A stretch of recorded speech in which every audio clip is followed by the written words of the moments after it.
Hello दोस्तों, veterans, नमस्कार। 2 दिन से मैं काफ़ी ऑनरेरी लेफ्टिनेंट के जो डिटेल्स थे उनके बारे में बता रहा था और अब मेरे कुछ कमेंट पड़े हुए थे, खास करके क्योंकि हम 4-5 यूट्यूबर्स हैं जो स्पर्श के ऊपर काफ़ी जानकारी आपको दे रहे हैं और अब लगभग हमारी जो जानकारी है बहुत कम हो चुकी है, क्योंकि ऐसा लगता है कि लोगों को काफ़ी जानकारी हो चुकी है और अपना डीएलसी या एमएलसी देने में सक्षम हो रहे हैं। कल फिर एक मेरे पास एक व्यू आया और आज केवल मैं मेरे कमेंट्स को ही लूँगा। ये उमेश झा जी हैं, वो कह रहे हैं, सर जी गुड मॉर्निंग। एक वेटरन है जो आर्मी एंड डीएससी से रिटायर्ड हुआ है, बट दोनों पेंशन अलग अलग अकाउंट में हैं, बैंक एसबीआई, लेकिन डीएससी का स्पर्श पीपीओ में आधार अपडेट नहीं हो रहा है। कैसे डीएलसी होगा, प्लीज़ बताएं, थैंक्स। एक तो उमेश जी, मैं आपको धन्यवाद देना चाहूँगा कि आप दूसरे व्यक्ति का काम कर रहे हो और हम तक आपने अपनी समस्या पहुँचाई। अब दूसरा मैं ये बताना चाहता हूँ कि मैं अपनी ओर से ही बताना चाहता हूँ और कन्फर्म करके बता रहा हूँ। उन्होंने ये कहा और मैं भी यही बता रहा हूँ कि उनके पास 2 पीपीओ होंगे। यदि 2 पीपीओ हैं तो स्वाभाविक सी बात है कि दोनों में डीएलसी हुआ भी है और हो जाना चाहिए। यदि इस प्रकार की कोई भी परेशानी आ रही है कि आप डीएलसी नहीं कर पा रहे हैं क्योंकि आधार कार्ड अपडेट नहीं हो रहा है एक बैंक अकाउंट में, तो उसका सॉल्यूशन ये है कि मैंने इसको अच्छी तरह कन्फर्म करके कई सोर्सों से उन्होंने बताया है कि एक में आप डीएलसी दे दें और एक में आप एमएलसी दे दें। जिसमें आपने आधार कार्ड अपडेट हो गया है उसमें डिजिटल लाइव सर्टिफिकेट दे दें। वो बायोमेट्रिक जो आप फिंगरप्रिंट से होगा, आइरिस से होगा या आपका जो फेस ऑथेंटिक उससे होगा। और यदि डीएससी वाले में नहीं दे पा रहे हो तो आप उसमें मैनुअल लाइव सर्टिफिकेट दे दें, वहाँ से एक फॉर्म डाउनलोड करें, उसको आप जो ऑफिसर बता रखे हैं, हमने एक वीडियो डाला था, उनसे सिग्नेचर कराएं और पुनः इसको आप जो स्पर्श की साइट है उस पर अपलोड कर दें। एक है मेरे सदानंद पांडे जी, वो कह रहे हैं मैं स्पर्श का ऐप कैसे मोबाइल में लोड करें, बताएं कृपया, धन्यवाद। उन्हें कह रहे हैं कि जो हमें बार बार बता रहे हैं हम आपको कि एक स्पर्श का ऐप है, उसे आप अपलोड कर लीजिए। आप समझ लीजिए कि यदि आपने उसको अपलोड कर लिया तो आप अपना लॉगिन भी कर पाओगे, पासवर्ड चेंज कर पाओगे, खाते को अनलॉक भी कर पाओगे, स्पर्श की जानकारी वहाँ मिलेगी, पीसीडी की जानकारी वहाँ मिलेगी, आपको सर्कुलर्स वहाँ मिलेंगे, सब कुछ मिल जाएगा। लेकिन कैसे करना है सर, बहुत सिंपल है। जैसे दूसरे ऐप्स को आप डाउनलोड करते हो प्ले स्टोर में जा करके, उसी प्रकार आप उसमें स्पर्श डालिए तो उसको कई प्रकार के ऐप खुल जाएंगे। मैंने यहाँ इसके ऊपर लगा रखा है ये जो नीला नीला लाल लाल सा जो स्पर्श और इसके ऊपर 3 लाइनें, इस प्रकार का जो आपको मिलेगा ऐप, उसको डाउनलोड करना है। हर एक को नहीं करना है, इस वाले को करना है। और उस जब से आप डाउनलोड करोगे, डाउनलोड होकर जब ओपन करोगे तो उसमें कुछ फिगर्स भी आएंगी, कितने अकाउंट स्पर्श में जा चुके हैं, कितने नहीं जा चुके हैं। और फिर उसके बाद आप जब ये स्पर्श दिखाई दे रहा है, इसमें 3 लाइनें दिखाई दे रही हैं, जब इसमें क्लिक करोगे तो इसमें सबसे पहले ऊपर पासवर्ड आएगा, फिर अनलॉक अकाउंट आएगा, फिर आप में पीसीडी सर्कुलर्स आएंगे।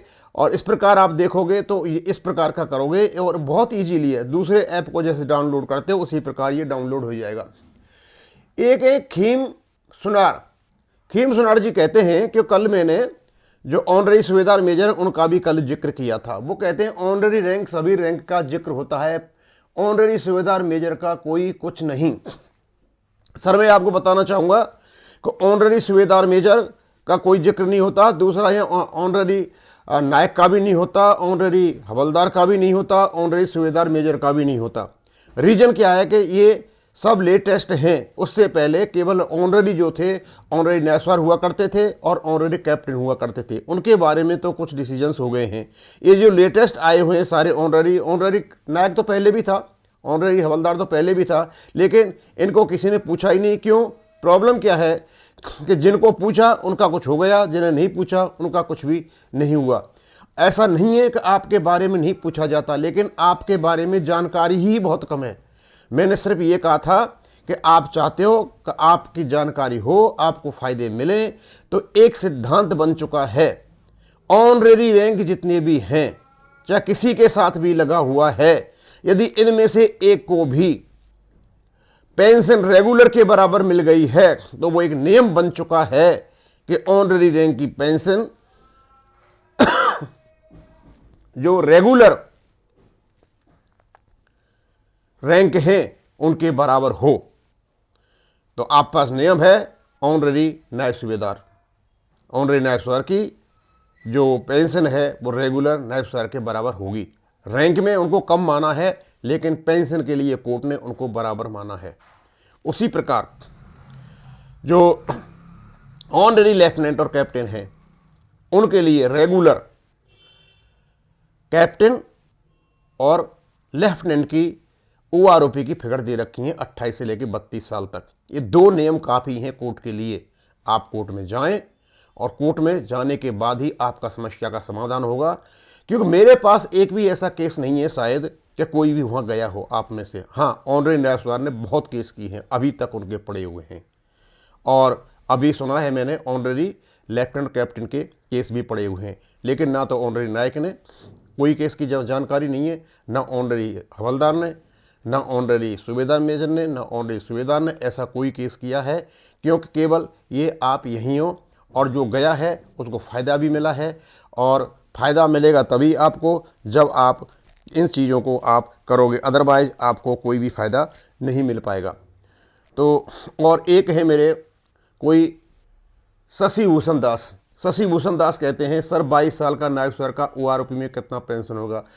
नायब सूबेदार साहब, मैं आपको बताना चाहता हूं कि इस प्रकार की फिगर देना मैं तो अपनी ओर से बेवकूफ़ी समझता हूं, क्योंकि आपकी जो भी फिगर्स आएंगी सब एडजस्टेड होंगी।